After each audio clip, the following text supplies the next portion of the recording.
ఏంటి ఇటీవల ఒక 2 విషయాల్లో కొంచెం ప్రజల్లో గానియండి, మిగతా అన్ని చోట్ల మనకి ఇచ్చినటువంటి వార్తా ప్రసారాల్లో వచ్చిన అంశాల వల్ల కొంచెం ఒక విభిన్నమైనటువంటి ఆలోచనలు, తర్వాత ఏం జరుగుతుంది, ఏం జరగలేదు, అసలు మున్సిపాలిటీలు ఏం చేస్తున్నారు, అసలు ప్రజల సొమ్మును ఎక్కడన్నా పక్కదారి పడుతుందా అనేటువంటి ఒక ఆలోచన విధానాన్ని రేకెత్తించే విధంగా మనకు ఒక రెండు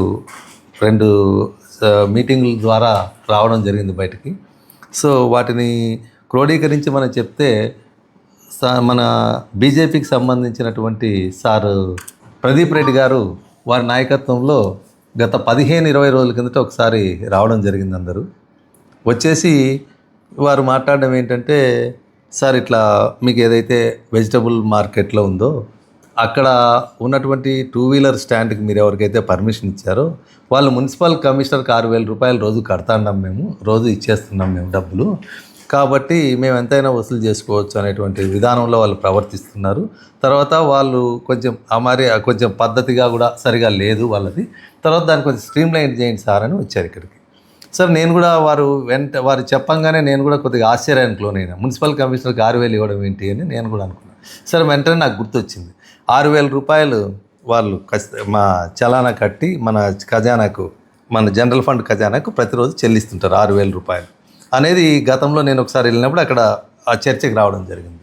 అయితే ఇది గత 2025-26 మనకు ఈ ఆర్థిక సంవత్సరం ప్రారంభమైనప్పుడు అప్పుడు 13/3/2025న మన సిఆర్ నంబరు సిఆర్ అనుసరించి ఆ రోజు గెజిట్ నంబర్ 17/2025 మేరకు గౌరవ జిల్లా కలెక్టర్ గారు వారి చేత ఆమోదించబడినటువంటి ఏదైతే ఈ గెజిట్ యొక్క సారాంశం ప్రకారంగా వాళ్ళు 10 రూపాయలు ఇవ్వడం జరిగింది. 10 రూపాయలు వసూలు చేయడం జరుగుతున్నది. ఇక్కడ ప్రతి స్కూటర్కి, మోటార్ సైకిల్కు, ఆటో రిక్షాకు 10 రూపాయలని చేయడం జరిగింది.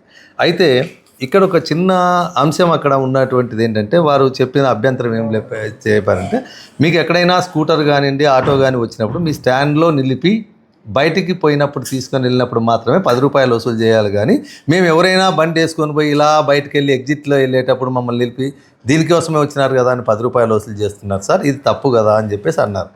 సరే మనం దాన్ని కూడా దృష్టిలో పెట్టుకొని, సరే అండి మేము దాన్ని ఒకసారి స్ట్రీమ్లైన్ చేస్తామని చెప్పడం జరిగింది. సరే ఆ వెంటనే నేను నెక్స్ట్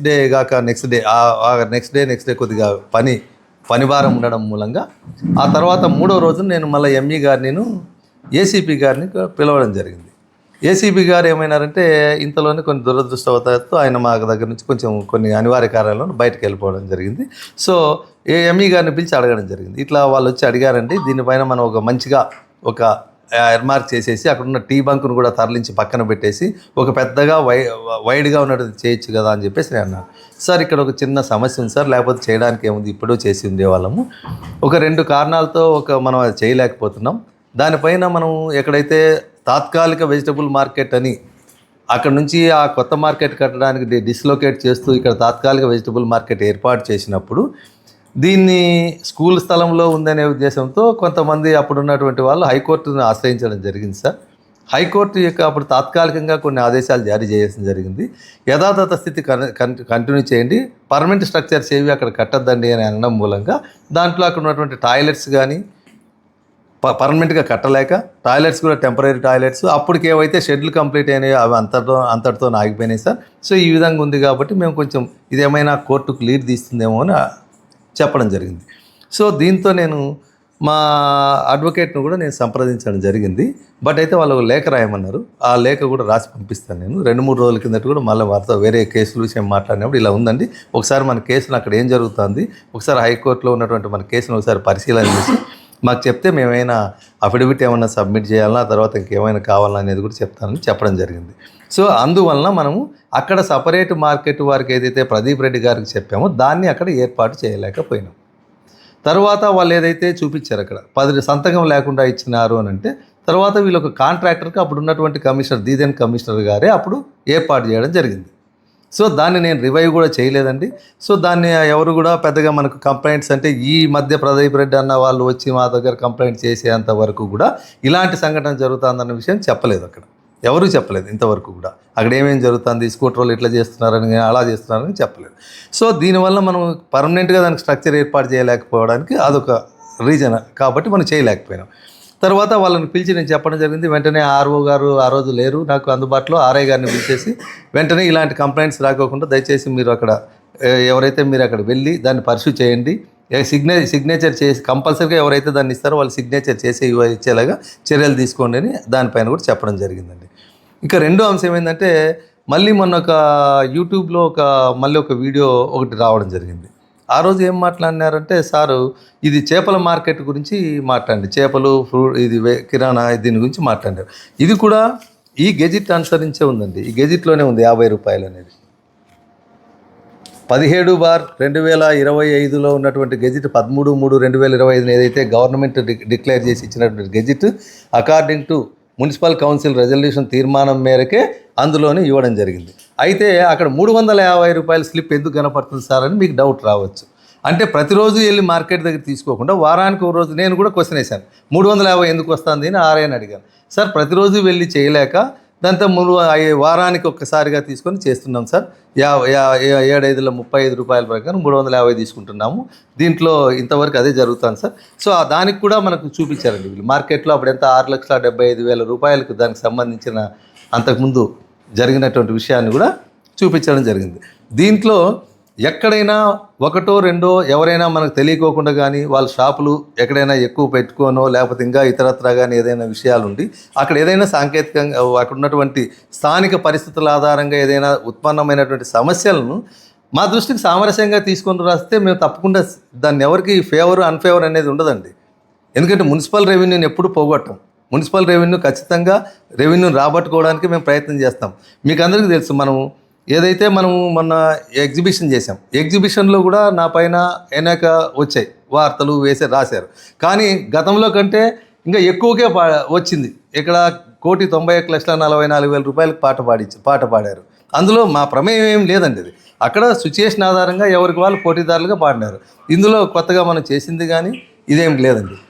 కాబట్టి ఇక్కడ ఎక్కడా కూడా ప్రభుత్వ ఆదాయానికి గండి కొట్టేటువంటి ఆలోచనలు కానివ్వండి, ఎక్కడన్నా తప్పులు జరిగితే నోటీస్కి వస్తే కానీ చర్యలు తీసుకోకుండా ఉండేదానికి కానీ ఎక్కడ మేము వెనుకాడమండి. దీంట్లో ఎవరికి ఒత్తాసు పలకడం కానీ ఎవరికి ఇంకొకరికి ఇండైరెక్ట్గా సహాయం చేసేది కానీ ఉండదని సవినయంగా మీకు అందరికీ తెలియజేసుకుంటున్నానండి. ఇంకొక విషయం ఏంటంటే, నేను విలేకరులకు అందరూ ఇక్కడే స్థానికంగా ఉన్నటువంటి వాళ్ళందరూ దాదాపుగా అందరూ పెద్దవాళ్ళందరూ ఇక్కడే ఉన్నారు. ముఖ్యంగా మున్సిపాలిటీ ప్రతి న్యూస్ను కవరేజ్ చేసే వాళ్ళందరూ ఇక్కడే ఉన్నారు. నేను కోరేది ఏంటంటే, మీకు ఎవరైనా మీటింగ్ పెడతారు, ఎందుకంటే ప్రజాస్వామ్యంలో ఎవరైనా ఏదైనా వాళ్ళకున్న అంశాల ఆధారంగా, వారికి ఉన్న అవగాహన ఆధారంగా, వారికి ఉన్నటువంటి తెలిసిన చట్టం ఆధారంగా, వారికి ఉన్నటువంటి ఏదైతే వాళ్ళకు ఇన్ఫర్మేషన్ ఆధారంగా మీ వీడియో కాన్ఫరెన్స్లో పెట్టి చెప్పచ్చండి. ఈ కాన్ఫరెన్స్లు పెట్టేసి ప్రెస్ కాన్ఫరెన్స్లు పెట్టేసి ఇలా జరుగుతుంది ఇలా చెప్పచ్చు. తమరు ఎవరైనా కానీ వేసేటప్పుడు దయచేసి నేను పర్సనల్గా దొరక్కపోయినా, కనీసం నేను లేకపోయినా మా ఆర్ఓ గారు కానివ్వండి, మా ఏసీ గారు కానివ్వండి, మీరు మాతో సంప్రదించి వేయవలసిందిగా కోరుతున్నాం. దాంట్లో ఎంత భయంకరంగా సెకండ్ వీడియోలో ఎలా రాశారంటే, కమిషనర్ గారికి కమిషన్లు ముట్టుతున్నాయి, కమిషనర్ గారే డబ్బులు తీసుకుంటున్నారు. ఇలా అంటే అసలు ఎవరు ఏదైనా నిర్దిష్టమైనటువంటి ఆరోపణలతో కానీ నిర్దిష్టంగా పలానా చోట నువ్వు చేయి పెట్టి పలానా చేయించావు, పలానా షాప్ దగ్గరికి వచ్చి ఇలా చేశారు, పలానా వాళ్ళని ఇంతే అమ్మమన్నారు, లేకపోతే ఇంత వచ్చి ఇక్కడ కట్టండి, ఇంత వచ్చి పలానా వాళ్ళకి కట్టండి అని ఎక్కడైనా మేము నిర్దేశంగా ఎక్కడైనా చెప్పినట్టు కానీ మీ దగ్గర ఆధారాలు ఉంటే తప్పకుండా దానికి మేము ప్రభుత్వ ఉద్యోగులం అండి. ప్రభుత్వం ప్రజలు కానివ్వండి, ఎవరైనా కానివ్వండి, మీడియా కానివ్వండి, ఎవరైనా మమ్మల్ని తప్పు పట్టినా మేము మా చేతిలోకి తీసుకున్న అధికారాన్ని మేము అధికార దుర్వినియోగం చేసినా, ఇలాంటి వాటికి మేము తావిచ్చినా కూడా తప్పకుండా క్షమార్హం కాదండి ఇవన్నీ మేము అలా చేసినప్పుడు. అయితే లేని దాన్ని కూడా మనం అలా చేసుకుంటూ అనవసరంగా మా విషయాలన్నీ మమ్మల్ని అందరినీ బయటకు తీసుకొచ్చి దాంట్లో క్లిస్టర్ క్లియర్గా మాట్లాడినారండి. అసలు ఎంత క్లియర్గా మాట్లాడినారంటే, ఈ డబ్బులు వాళ్ళు తీసేసుకున్నారు, మున్సిపల్ కమిషనర్కి ఎంత ముట్టుతుందో, ఎక్కడ ముట్టింది, ఎవరైనా ఇచ్చారా అసలు? నేను ఎక్కడికే ఎవరైనా పలానా చెప్పారండి?